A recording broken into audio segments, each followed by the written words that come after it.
tere, ma olen Richard Maero Raam ja see on siis teine akordioni-tund. Ja täna siis me lõpuks proovime mängima hakata.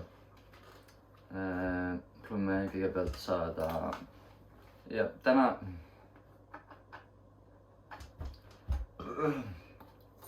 proovime siis mängida me rongisõitu. Kõigepealt esimeseks proovime leida C-klahvi üles. C-klahv on siis täpselt enne kahte musta, kui siin on kaks musta, siis on enne seda ehk siis C.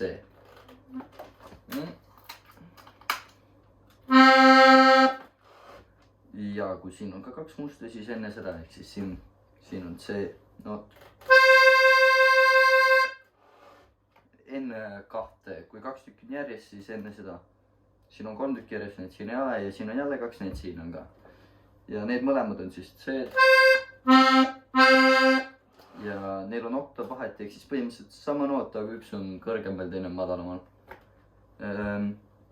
Ja proovime siis mängida, proovime kõigepealt mängida taad, mis on üks noodi vältus, nii-öelda, ehk siis proovime 3, 2, 1, ta.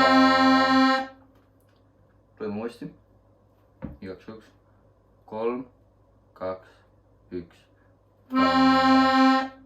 Lõõtsa peame ka muidugi tõmbama, sest muidu häält ei tule, onju. Kui me saime taaga mängitud, C-nooti, siis proovime mängida titit. See on nagu ta, aga on 2 nooti, aga selle sama ta ajal. Ehk siis see on titi on nagu ta, aga see on 2 korda kiirem. Ja see on 2 nooti siis. Ehk siis kui ta on niimoodi, siis titi on. Proovime mängida.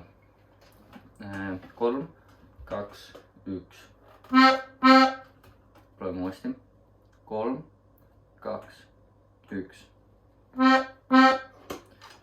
Need on siis ainukesed rütmid, mida meil lähevad rongsõitis tšuh jaoks vaja. Proovime leida ka mõne teise noodi. Veel oluline noot on G-noot. Ja see on siis, kui me paneme näpud, otsime kõigepealt C üles. See on siin. G on C-tuuri 5. noot. Ja ehk siis, kui see on C, siis esimene, teine, 3, 4, 5. Siin on G. Alati 5 kaugusel.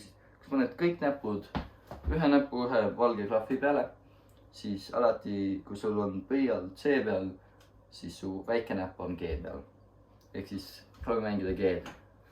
Kõigepealt taad. 3, 2, 1. Nüüd proovime mängida titit. Ma näitan ette ja siis ma olen 3, 2, 1 ja siis mängime koos jälle. Titi ja siis. Nüüd 3, 2, 1. Nii, nüüd ma näitan teile ette, kuidas esimene pool rongsõitis tšuh-tšuh-tšuhist käib. Siis ma näitan kõigepealt ette ja siis proovime koos mängida.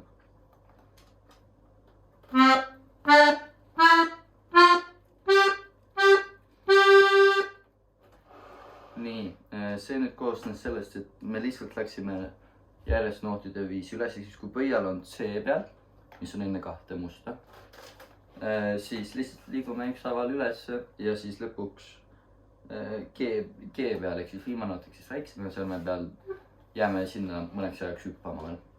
Ehk siis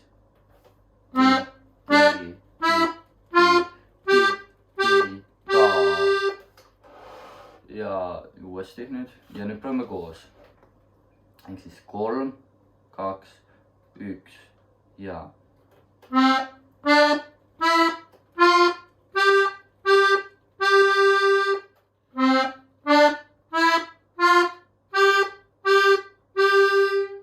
Nii, kui me nüüd sellega oleme saanud siiamaani hakkama, siis algab teine pool. Teine pool ei lähe väga raskemaks, vaid siis kui me praegu läksime nootidest ülesse poole, siis nüüd me lähme alla. Ma näitan kõigepealt ette.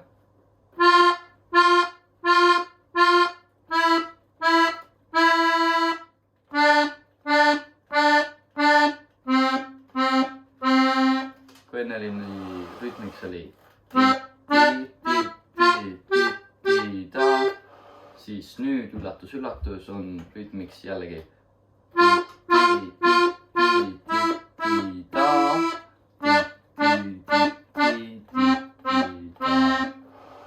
ja nüüd samamoodi me läheme ükshaaval alla, aga me hüppame klahvide peal rohkem natukene, jääme pidama rohkem. Ehk siis proovime nüüd aeglasemalt ja nüüd proovime koos juba mängida. 3, 2, 1 ja.